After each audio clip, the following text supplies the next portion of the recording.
ব্লেডের এন্ট্রিটা দেখো, যার সামনে কে আছে দেখার সময় নয়। সিয়াম সামনে এগিয়ে যাচ্ছে দুইটা প্লেয়ারের সাথে একাই লড়াই করার জন্য। দেখা যাক সে পারে কিনা।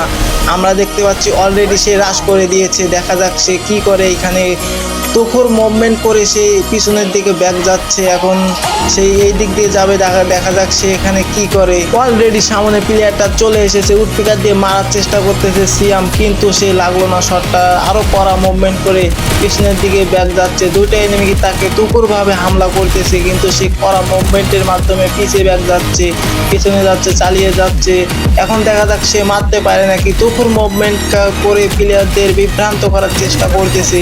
এখন আমরা জাস্ট দেখবো প্লেয়ারটা সামনে চলে এসে ইউএমপি দিয়ে কড়া মার দেওয়ার পরে 90 ড্যামেজ খাইয়ে দিয়েছে প্লেয়ারটাকে। এখন দেখা যাক সে মারতে পারে কিনা। প্রায় লাস্ট জোনে শেষে হয়ে গেছে। তার টিমমেট কিন্তু অনেক আগেই মরে গেছে। সে কিন্তু একাই লড়াই করতেছে দুইটা এনিমির সাথে তুখোর মুভমেন্টের মাধ্যমে। সে এখন দেখবো আমরা কি করতে পারে এখানে দুইটা এনিমির সামনে। দুইটা অপোনেন্ট প্লেয়ারটা দুইটা কিন্তু অনেক হার্ড প্লেয়ার এখানে দেখা যাচ্ছে।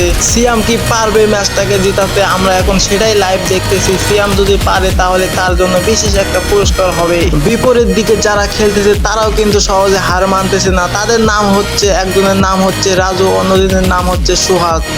তারাও কিন্তু অনেক ভালো পারফরমেন্স করতেছে, কিন্তু এই দিকে আমাদের সিয়াম সে কিন্তু খুব ভালো পারফরমেন্স করতেছে। অলরেডি জুন অনেক ছোট হয়ে যাচ্ছে। সিয়াম কি পারবে এই ম্যাচটাকে জিতাতে? দেখা যাক। আমরা এখন লাস্ট পর্যন্ত দেখবো। সিয়াম যদি ম্যাচটাকে জিতাতে পারে তাহলে তো কোনো কথাই নেই।